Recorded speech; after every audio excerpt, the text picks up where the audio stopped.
Now, I want to tell you, when I decided to use this slide, I specifically wanted my talk to not be political in any way. And I thought, why did it have to be a red pill and a blue pill?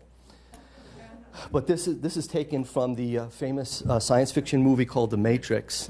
And the story of The Matrix is the attempt for people to escape bondage and enslavement to machines. So I thought it was particularly appropriate for our little talk here. What I'm about to tell you is the red pill. It's the truth. And it is not pleasant. And I know that there are people here who suffer ill health effects and who are worried about additional ill health effects. So it's either now or never. If you stay, it's the red pill. So let me start with a little informed consent. Let me tell you now what you should have been told before a turbine was ever put up in your neighborhood. Infrasound and low-frequency noise have been demonstrated to cause which of the following conditions? Acute heart damage, cancer, genetic mutation, birth defects, damage to the immune system. Any further guesses?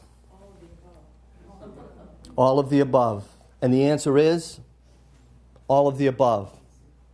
That's what informed consent is. Now, if you had taken this little quiz before the turbines went up, would it have affected your decision? Would it have affected how you may have voted? What your attitude about these turbines are? That's what informed consent is all about.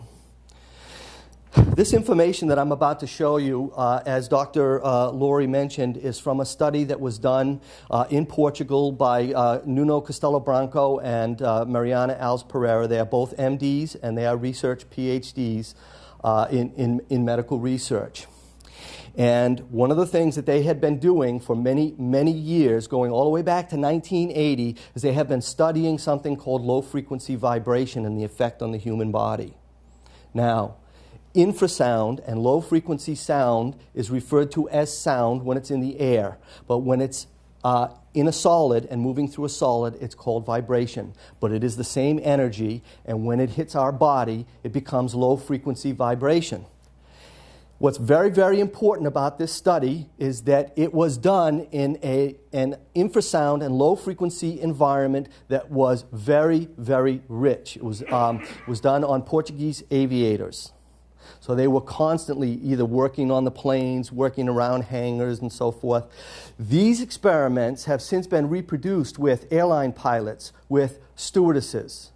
We are exposed to this kind of low-frequency rich environment or low-frequency rich soundscape everywhere, and the effect is cumulative. It is like radiation in that sense.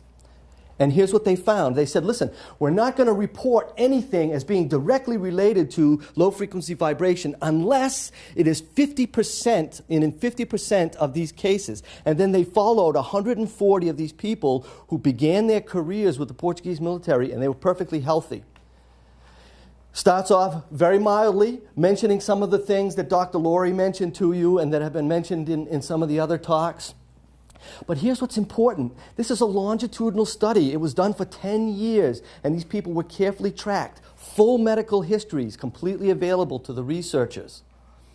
By 4 years and following, they found at least 50% of the more of their study subjects had chest pain, definite mood swings, back pain, fatigue, fungal, viral, and parasitic skin infections, inflammation of the stomach lining, pain and blood in the urine, conjunctivitis, and allergies. I've heard people laugh when they are told that people who never had allergies before in their life are living near turbines, and suddenly they begin to experience all sorts of allergic symptoms.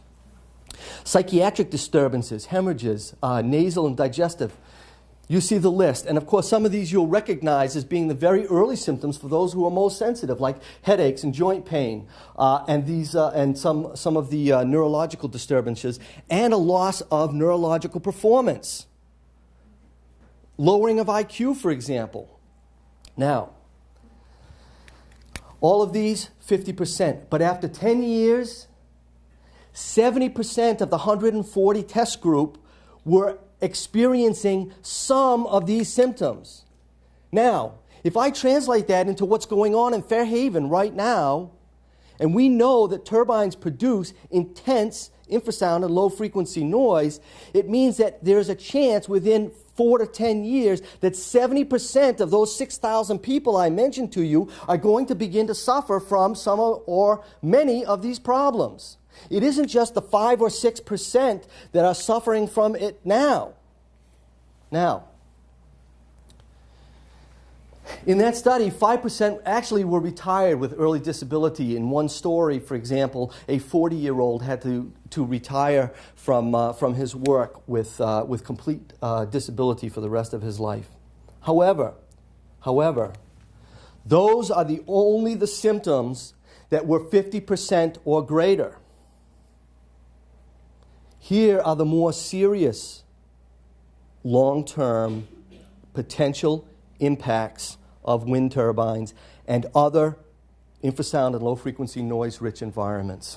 So let's take just a quick look at some of these things. Respiratory insufficiency, literally your inability to process oxygen. And these things can be carefully measured. Anybody who has asthma knows exactly how they measure respiratory insufficiency. When you go to the doctor, they have a little machine and they ask you to blow in it. I know that Louise asked earlier about epilepsy. Now, 16% of the 140 showed signs of late-onset epilepsy. Ordinarily, late-onset epilepsy occurs somewhere between 7 and 10 years old. So it's already a little bit unusual to occur in adults who have no history of epilepsy. But if you stop and think about this, it's 16%, but that's 20 times the incidence of late-onset epilepsy than what occurs in the normal general population. Take a look at this one. Neurological deterioration, 100%.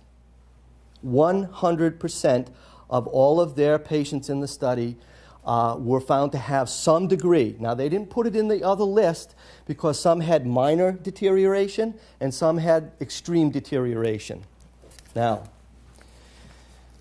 this, by the way, is very, very carefully measured by something called multimodal evoked potential. It's not guesswork. It's precise, and neurologists know what is normal. Take a look at the thyroid dysfunction, 14 times the normal population. This is a direct quotation from that study in 1999, the study of 236 VAD patients. They winnowed it down to 140 because people had pre-existing conditions, but 28 individuals developed tumors, 5 of which were squamous cell carcinomas, which is a lung tumor that occurs in your upper right-hand quadrant. 10 more had them after 10 years when they followed them. Of those 15, all but 2 are deceased. And ironically, only the 2 that smoked did not get small cell carcinoma. Perhaps a doctor can explain that one to me. So here's the unvarnished truth. In 2007, Mariana Alves Pereira and Costello Branco were asked, do you think that your study equally applies to people living near turbines? And this was the answer that they give. These results irrefutably demonstrate that wind turbines in the proximity of residential areas produce acoustic environments that can lead to the development of VAD, vibroacoustic disease, in nearby home dwellers. In order to protect public health, ILFN producing devices must not be placed in locations that will contaminate residential areas with agent of disease. Now, the end of the Tuskegee experiment. In 1947, I already told you that this set of ethical guidelines was used to prosecute the Nazi doctors. Do you think that in 1947 that was the end of the Tuskegee experiment? How long do you think it took to bring it to a close? Does anyone know? It ended in 1972, 25 years after this doctrine was developed, and only because somebody blew the whistle on the Public Health Service. And The other important thing that happened in 1947 is penicillin was used and discovered to prevent illness. Did they give them penicillin? Did they give their subjects penicillin? And the answer is no, because it would have ruined the experiment. So here's my suggestion for you for informed consent when it comes to wind. This is what it would look like if we had a government agency that watched industry as carefully as the FDA and the Surgeon General watch doctors and the pharmaceutical industry. Now, if your turbine came looking like this, it would give you a different idea, wouldn't it? Well, there's a magic pill for turbines, too, just like the penicillin. And we know what it is. And the answer is very simple. It's distance. The absolute minimum distance that you can have that I've ever seen suggested in Denmark, Germany, Australia, New Zealand, the UK, and on, is about 2 kilometers or 1.25 miles. That's the minimum. That's the minimum. But here's the problem. This is Falmouth. And that's a circle with a 2-kilometer radius. There is no place in Falmouth where you can put a 2-kilometer radius, and that's only if you have one turbine and you currently have 3. So the circle would have to be bigger to ensure that nobody was closer. In Fairhaven, it's worse. These are drawn to scale directly from Google Maps. There is no place that you can put that circle in Fairhaven where it's not going to fall on a large population. Wouldn't you have liked to know that these dangers and risks exist? So I want to leave you with this thought, because I think we do have a fundamental human right to be protected against unwarranted experimentation. I think we do, all of us, have the right to informed consent, even if it's not a medical experiment, even if it's not a well-conceived experiment. And you might say, well, it's not a very hopeful talk, but I wanted to leave this here because this is absolutely a human-made, a man-made problem, and it can be solved, and we know how to solve it.